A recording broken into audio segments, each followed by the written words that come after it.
नमस्कार मित्रांनो, तर मस्त पाऊस चाललेला आहे, कालपासून झडी लागलेली आहे आणि मी आली आहे शेतामध्ये एखादी रानभाजी शोधण्यासाठी।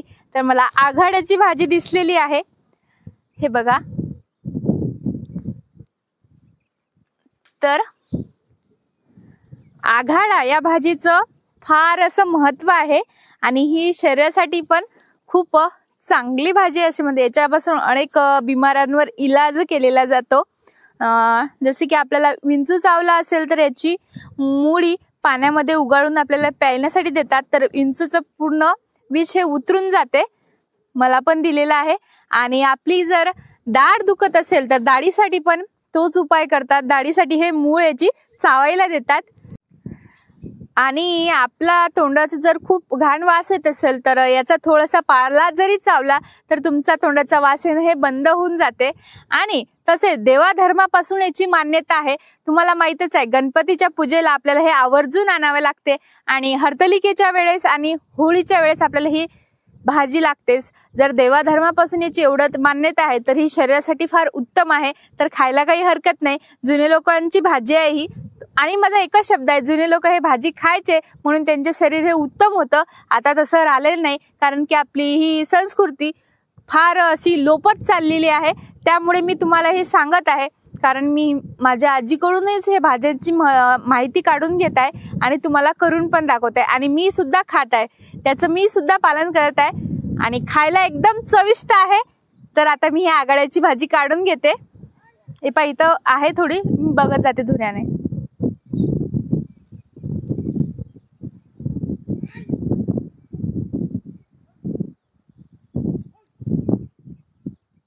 चला, तर आता एवढी भाजी मी काढून घेतलेली आहे, तर ही कशी बनवायची हे मी तुला दाखवते।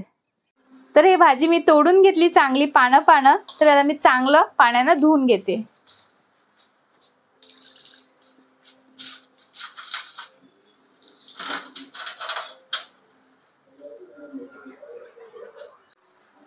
तर हे पाण्याने मी चांगली स्वच्छ धुवून घेतली।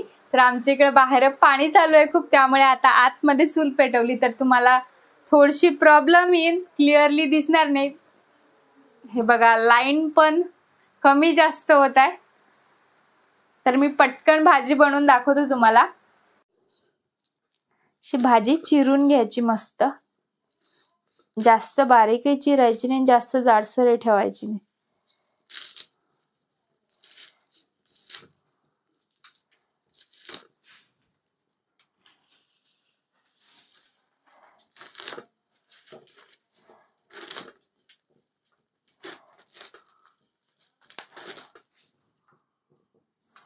तर भाजी चांगली चिरून घेतली, हे बघा मस्त। तर याला जास्त साहित्य लागत नाही, कमीत कमी साहित्यात चवदार भाजी आहे। आणि तशी पण कोणतीही रानभाजी कमी साहित्यात करा, कांदा किंवा लसण आणि जास्त हिरवी मिरची, तर त्याची चव अजिबात बदलणार नाही आणि त्याची चवच अशी भन्नाट असते की जास्त साहित्य त्याला लागत नाही। तर आपली चूल मस्त पेटलेली आहे। तर आता मी कढईमध्ये, तर कढई पण तापली, तर कढईमध्ये तेल टाकून घेते।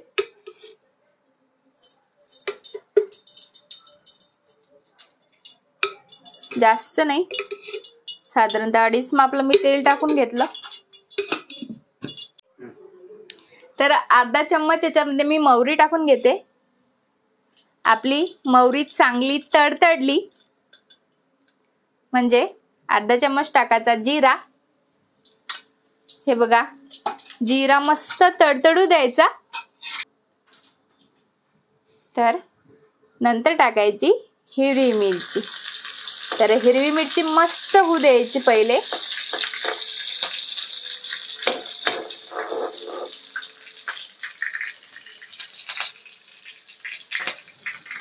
हिरवी मिरचीला तेलामध्ये व्यवस्थित होऊ द्यायचं आणि नंतर कांदा टाकायचा।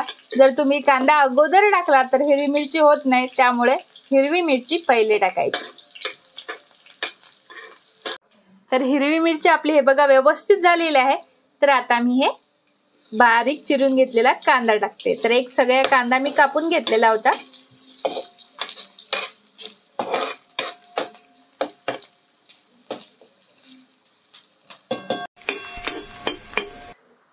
तर आता कोणती रानभाजी टाका हा विचार पडला। एक आहे पात्रेची रानभाजी ते पण निघालेली आहे, ते पण चवीला भन्नाट लागते. मला एवढा उत्साह आहे नवीन नवीन भाज्या दाखवायचा आणि स्वयंपाक करण्याचा मला हरिकच आहे, पण टाइम नाही भेटत. काम एवढे आहेत. आता शेतामधले काम खूपच चालू आहे, भरीवर आहे एकदम. एक काम झालं की दुसरं तिसरं चालूच आहे. सकाळी वावरात गेलं की डायरेक्ट संध्याकाळीच घरी यावं लागते, त्यामुळे टाइमच भेटत नाहीये. त्यामुळे व्हिडिओ पण लेट जात आहे. आता बघा, आता रात्रीचे 9 वाजले, मी भाजी बनवत आहे आणि त्यातल्या त्यात हे चूल पावसाळ्याची अजिबात पेट घेत नाही. बाईची मी पाया पण पडली. मी म्हटलं बाई राग आला असेल तर सांग, पण तिनं काही सांगितलं नाही. बाई म्हणे मी काय करू, माही काही गलती नाही म्हणे, पाणी चालू आहे वरून म्हणे. तर चला, माझे काही मी कथा तुम्हाला सांगत नाही. आपला कांदा होत आलेला आहे, तर याच्यामध्ये मी आता भाजी टाकून घेते.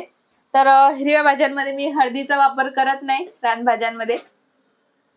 बघा, आपला कांदा व्यवस्थित झालेला आहे. तर मीठ नंतर टाकायचं. तुम्हाला माहित आहे, हा हिरव्या रानभाज्या लवकर चिमून थोडशाच होतात, त्यामुळे आपण जर सुरुवातीला मीठ टाकलं तर जास्त होण्याची शक्यता असतेच. म्हणून पहिले पूर्ण चिमू द्यायची आणि नंतर मीठ टाकायचं.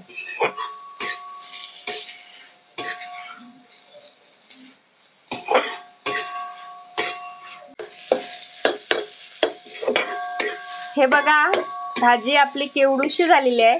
तर अशी व्यवस्थित शिजत आली तर मग टाकायचं मीठ. तर चवीप्रमाणे टाकायचा. कोणाला जास्त लागते, कोणाला कमी लागते. मी कमी टाकते, आमच्या घरच्यांना कमी मीठ पाहिजे. आपली भाजी आता होतच आलेली आहे. तर वरतून थोडासा कोथिंबीर चिरून घेतलेला मस्त टाकून घेते. वा, भाजीचा वास एवढा मस्त येत आहे. मस्त जेवण करा, तुम्ही पण आणा, तुम्ही पण करा, खा आणि आनंदी राहा. तर मी तुम्हाला खरोखर सांगते, जुन्या लोकांचं सांगणं आहे की आघाड्याची मूळ खाल्ल्यावर जर तुम्हाला इंचू चावला असेल तर तो लगेच उतरून जातो त्याचं विष.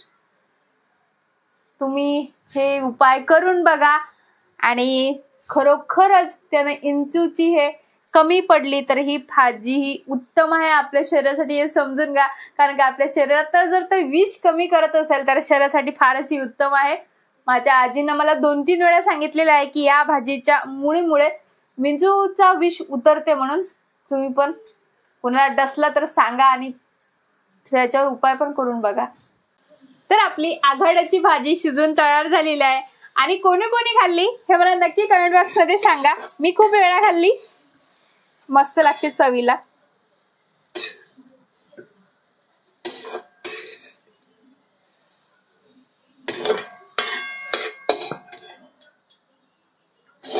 तर बघून घ्या जवळून कशी झाली तर, आणि तुम्ही सांगा चवीला पण कशी झाली असणार. तर भेटूया अशाच प्रकारच्या चुलीवरच्या नवनवीन रेसिपींमध्ये. धन्यवाद.